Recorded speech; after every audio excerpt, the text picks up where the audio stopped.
That was the late Tina Turner with The Best, who will be sadly missed and was a great favourite with all of us, including the King.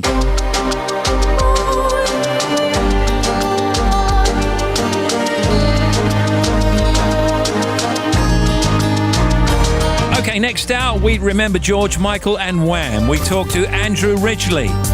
Play some good tunes. Stay with us, otherwise you'll hate yourself in the morning.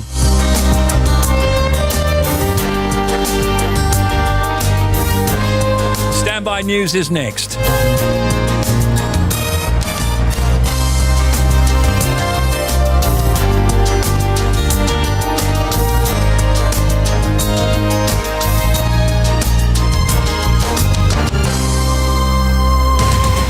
This is Radio 2 on BBC Sounds and on your smart speaker. Play BBC Radio 2.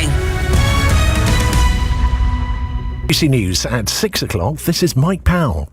The Metropolitan Police's plans to stop attending emergency mental health calls have been met with criticism.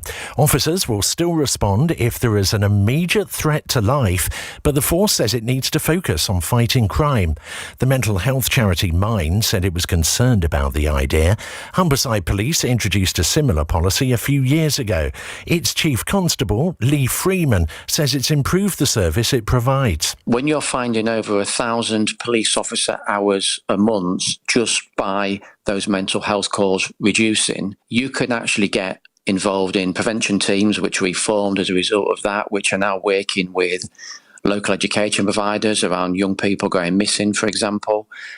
We are arresting more people. We are detecting more crime. Philip Schofield has rejected claims of a toxic environment behind the scenes of ITV's flagship daytime show this morning.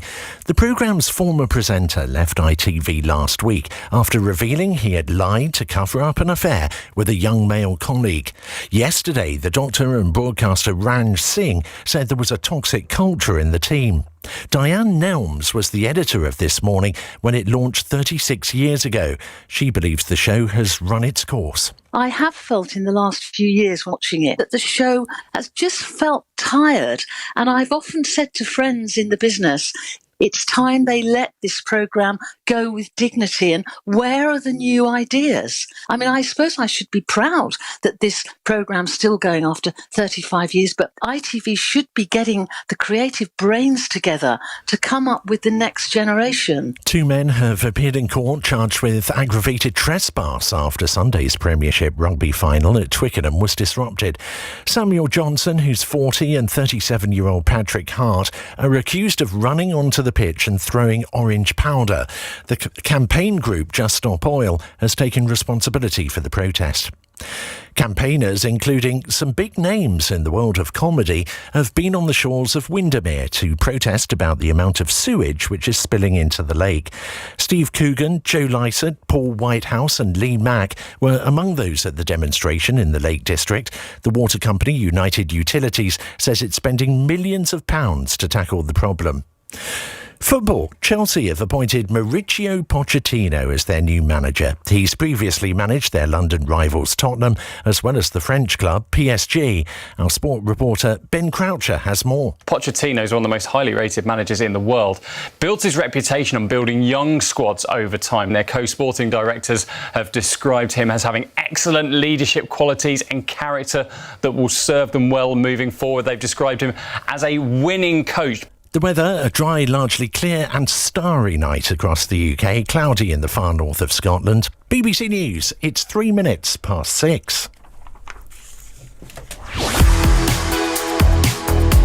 Travel news now, here's Bobby Pryor. Thank you, Mike. First of all, to the 82 southbound to Arden. Now, we've got really big holiday queues if you're heading through towards the A818 from Inverberg, taking at least an hour to get through.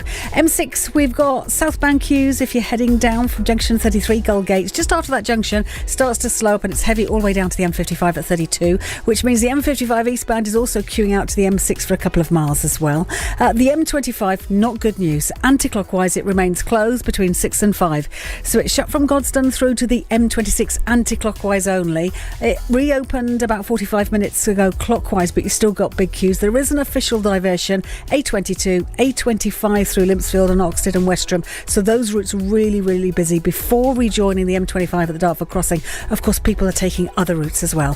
The M3 northbound at junction 11 for Winchester South has got a breakdown, so that's causing queues. And the A4 West Kennet, we've got it closed both ways. That's the Bath Road between Avebury and Priestacre Cottages at Fifield, so you still can't get through there. Just an update on that as well. It's likely to be closed for some time this evening, so if you've got a later journey, just plan that in. In fact, check in the morning and see if it has reopened. And in the morning, Jules Lang will be here to update you. Thank you. BBC. Hello. Yes. I knew that. It's the final hour of this special bank holiday Tell It to Steve best of guests. How you doing? Steve Wright's Big Bank Holiday on BBC Radio